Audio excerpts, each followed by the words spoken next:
जीवन में संस्कार का भी बहुत बड़ा मोल होता है। आप अपने विचारों से स्वतंत्र रहिए, लेकिन संस्कारों से बंधे रहिए। कभी भी अहंकार मत रखिए, क्योंकि आप कितनी भी बुलंदी पर क्यों न चले जाएं, लेकिन याद रखिएगा आसमान में बैठने की जगह नहीं होती है। जो भी बुलंदी पे जाएगा उसको एक ना एक दिन, आज नहीं तो कल, उसको वापस इस धरती पर आना है। इसलिए बुलंदी को देखकर बहुत जल्दी घमंड में नहीं आना चाहिए और हमेशा याद रखिए बड़े बुजुर्गों से मिलकर बैठना चाहिए, उनसे बातें करना चाहिए। बड़े नायाब होते हैं ये लोग, कुछ लम्हों में जिंदगी के तजुर्बे बता देते हैं।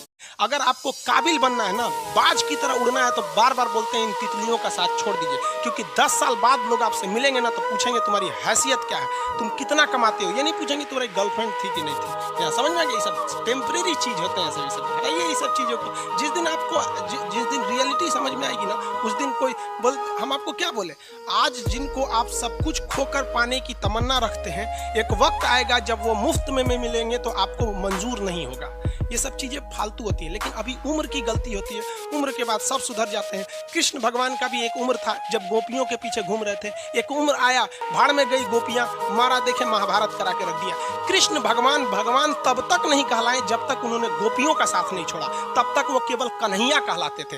भगवान तभी कहलाए जब उन्होंने लड़कियों का साथ छोड़ा। तो अब तक केवल आप विद्यार्थी कहलाएंगे जब तक कि लड़की या गर्लफ्रेंड के साथ रहेंगे। जिस दिन इनका साथ छोड़ेंगे ना, उस दिन दुनिया आपको देखेगी। सीढ़ियां उन्हें मुबारक हो जिन्हें छत तक जाना है। आपकी मंजिल आसमान है, रास्ता आपको खुद बनाना है। अपनी मंजिल को भुलाकर जिया तो क्या जिया, है दम तुझ में तो उसे पाकर दिखा।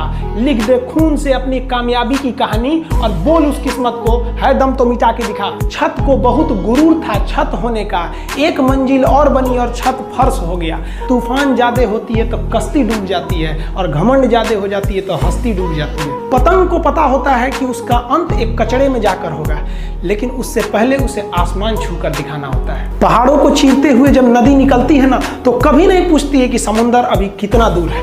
और नदी में गिरने से तो कभी किसी की मौत नहीं होती। मरता तो वही है जिसे तैरना नहीं आता है। मेहनत बता देता है कि परिणाम कैसे मिलेगा, वरना परिणाम तो बताता ही है कि आपका मेहनत कैसा था। जो पानी से नहाएगा वो अपना लिबास बदलेगा, जो पसीने से नहाएगा एक दिन इतिहास बदलेगा। जिस दिन पैसे वाले हो जाइएगा उस दिन और आगे बढ़िएगा।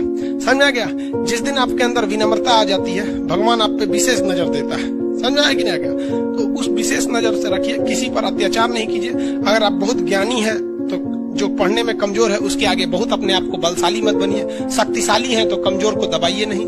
अमीर है तो गरीब को नहीं दबाइए। सुंदर है तो जो बदसूरत है उसके आगे अपने आप को वैल्यू मत दीजिए। ये सब चीजें अगर गलती करेंगे तो भगवान के हाथ में दिया है, कब छीन लेगा कोई ठीक नहीं। रिलायंस के मालिक थे अनिल अंबानी, सड़क पे आ गए हैं। मुकेश अंबानी उनके भाई हैं, वो जियो के मालिक है। रिलायंस उनका नहीं था, रिलायंस टेलीकॉम अनिल अंबानी का था। तो ये आपको जिस दिन अपने आप पे घमंड हो जाए ना, एक बार कब्रिस्तान या फिर शमशान घाट घूम के आइएगा, आपसे नायाब लोग वहां खाक बन के मिलते हैं और उनके तुरबत पर कोई दिया जलाने वाला नहीं हुआ है, जिनकी कभी करोड़ों की संपत्ति थी। इस दुनिया का वसूल है, जो कमाएगा वो उसका उपभोग नहीं कर। क्योंकि गरीबों को छोड़कर हम देश को आगे नहीं ले जा सकते। ये बचवा जो है, देखिए गरीबी कितनी बेशरम चीज है। बेचारा अपने छोटे भाई को कंधे पे लिया है और आगे पेट पालने के लिए पान बेच रहा है। कौन सा यूनिवर्सिटी इसको पढ़ा देगा? कौन एडमिशन देगा इसको? यहाँ ये पढ़ लेगा? दिल्ली में 1 लाख रुपया 2 लाख रुपया फीस देके ये बड़का ऑनलाइन जो कंपनी बैठी है वहां पे 60,000 70,000 रुपये ये फीस दे पाएगा? नहीं दे पाएगा। इसके लिए आते हैं खान। और आप निरंतर मेहनत करते रहिए, दूसरे का देख कर नकल नहीं कीजिए। सीढ़ियां उन्हें मुबारक हो जिन्हें छत तक जाना है। आपकी मंजिल आसमान है, रास्ता आपको खुद बनाना है। अपनी मंजिल को भुलाकर जिया तो क्या जिया, है दम तुझ में तो उसे पाकर दिखा। लिख दे खून से अपनी कामयाबी की कहानी और बोल उस किस्मत को, है दम तो मिटा के